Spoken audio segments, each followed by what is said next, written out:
Hello, hello, back again. Today we answer to a question of one of my audience here. This was Jim from Scotland, James Thompson, and he wanted to know how to set up a violin or instruments generally, I will say, for beginners. And this is actually a nice thing, some tiny things, and I think even for musicians it's interesting to know what are the differences, and so you can probably also see yourself what certain things you were used from the very beginning, and maybe it's time to change because you rate it up already in a different level, and maybe you can get more out of your instrument if you then afterwards you get away from this beginner status into an advanced level setup. Okay, so let's go to the chipboard, and Nina is running behind, and we see what we can do here. Okay, so on which side should I stand? This side? And when I write like this, it's probably so nice, then writing like this, and then you see, I don't know. Anyhow.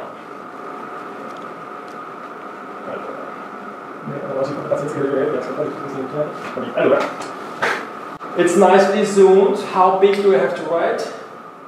Big. So for those who set up a bridge on an instrument for a beginner, the main difference to an advanced setup would be on the bridge. Okay?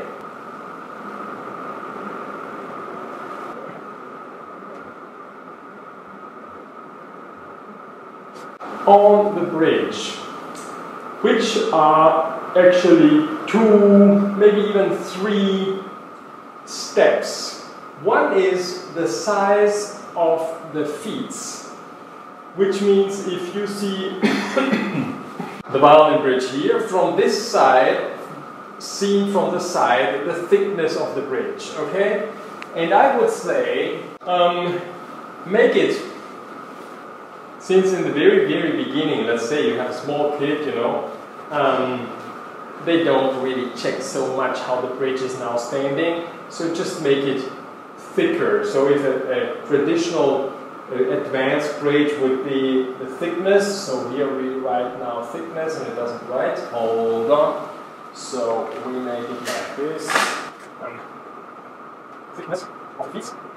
So you see thickness of the feet is a worth thing, so you can guarantee that the bridge will stand for longer without paying attention how it stands. Bigger the feet, the more stable you stand, okay? Same for the bridge of an instrument, of a violin, viola, cello, double bass, whatever. Feet I would make a little bit thicker, okay? By doing that you certainly take a little bit of sound away. So if you have now the too thick feet, check out more about the thicknesses and things like this. Then the second part of the bridge is, if you look on the violin from the front, this upper line, which is very thin, for the ones who are not in the trade, they would say it's 1 millimeter.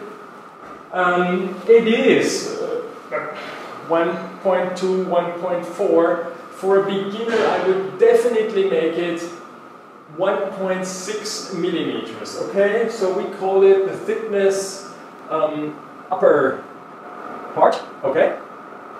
So we have here 1 and 2 thickness upper part. Then we have the string spacing on the bridge, which is number 3, and we call it string spacing. The more it is a beginner, the more help him to make it a little bit larger, okay? Now a little bit on a full-size instrument, we give you the range of 1.5 millimeters over all 4 strings, which means instead of 33 millimeters, you can make it 34.5. Don't exaggerate and make it like a viola, okay? I see even here in town sometimes people making string spacing which is not anymore, that has nothing to do with comfortable, but it's just from a different instrument. Don't exaggerate, okay? 1.5 millimeters is half a millimeter on each on a round surface, makes already a lot of difference in order that you be able to, with more ease, to catch one string. This is only for beginners. The more you are advanced, this ease and this more room is just more fatigue, so you don't want that, okay? If you're an advanced player, you just want it on the limit, okay? So the string spacing is definitely another thing which you can just check on your instrument, and if it is too narrow or too large, this is not really helpful. 1, 2, 3 things on the bridge, okay? Next thing is, since we are here on the string spacing, we do the string spacing also on the upper nuts. So here, I make it here bridge, and then we make it also upper nut. I always take here a full-size violin because the small one is so small that you don't see it, but we're talking about the string spacing from the lowest string to the highest string, and this measurement you make a little bit more or a little bit less, okay? In case it is too large, you go a little bit less. I will give all the measurements down below, what is a full-size standard measurement, and then I will also put the measurements of a violin for beginners on a full size. Just right now, let's say it is 16.5 on a full size instrument, and you would make it now 17.5. 1 millimeter is already a lot, okay? 1 millimeter is a huge difference, and people will feel. And on the other side, for those who believe that half a millimeter you don't feel, it's true. A half a millimeter is a third of a half a millimeter between each side of the difference, but you wouldn't imagine how the fingertip, even of non-professional musicians, can feel the difference. And here and this one in between, that makes a huge difference, and it helps to get into it for beginners, okay? Advanced players on the other side, if you have a violin and you just want to get a little bit more out of your instrument, and here it's just a fatigue and certain things are difficult to play 2 or 3 strings at the same time, it might be something of the string spacing, the upper nut, the bridge, the string spacing, okay? First of all, we have the bridge, then we have the upper nut. On the bridge we have 1, 2, 3 small tiny details you have to pay attention. And then number 3, and then here comes fine tuners,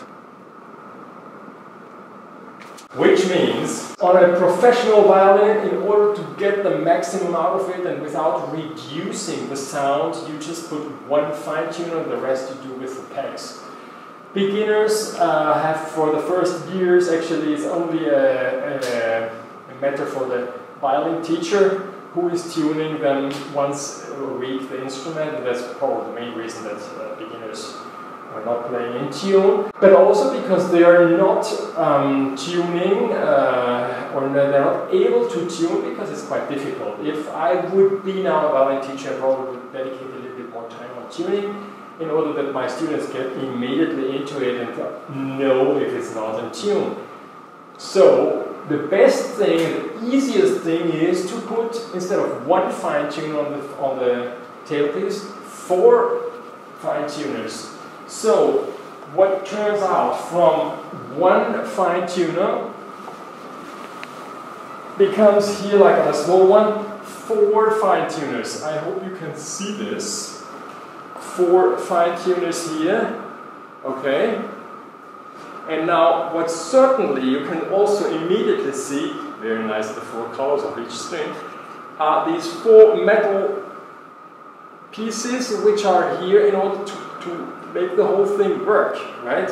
And this is responsible that the sound at the very end is a little bit reduced, because if you put so much weight here in this area, the whole acoustics of the tailpiece is blocked, is probably the right word. For many years I thought that if the tailpiece is as light as possible, it's the best, but actually then I discovered a few years ago that all these tailpieces which are carved inside are too light. And finally I discovered that we had a few instruments in my workshop which had too light tailpieces, especially on violin. It makes a huge difference, and then it doesn't sound. But on the other side, certainly 4 fine tuners are no good. But for beginners, it's very easy to tune. So on one side we have the sound, and on the other one the ability to tune. For a beginner, I think it's definitely more important to learn to tune, to listen, and to be able to recognize if it's not in tune, and to provide and to make it sound in tune again. So in the beginning, I think it's fine. 4 fine tuners are too heavy, so maybe if you want to do the best out of this situation, put a tailpiece from Wittner, a German company. They have these 4 fine tuners integrated. It's easy to tune and it works very great. I would stay a little bit away from Chinese copies of the Wittner tailpiece. Anyhow, it's up to you. I think these are the main details I would focus on to adjust the instrument for a beginner, medium level player and an advanced player. Okay? Bridge, upper note, fine tuners. I hope you liked this video, and you tell your friends what you can learn on my channel. You're very brave in subscribing. Continue to tell your friends to subscribe. We just hit it this week, the 6,000, and I'm very glad about it. Tell your friends, push the button and subscribe. Bye bye, all the best, bye bye.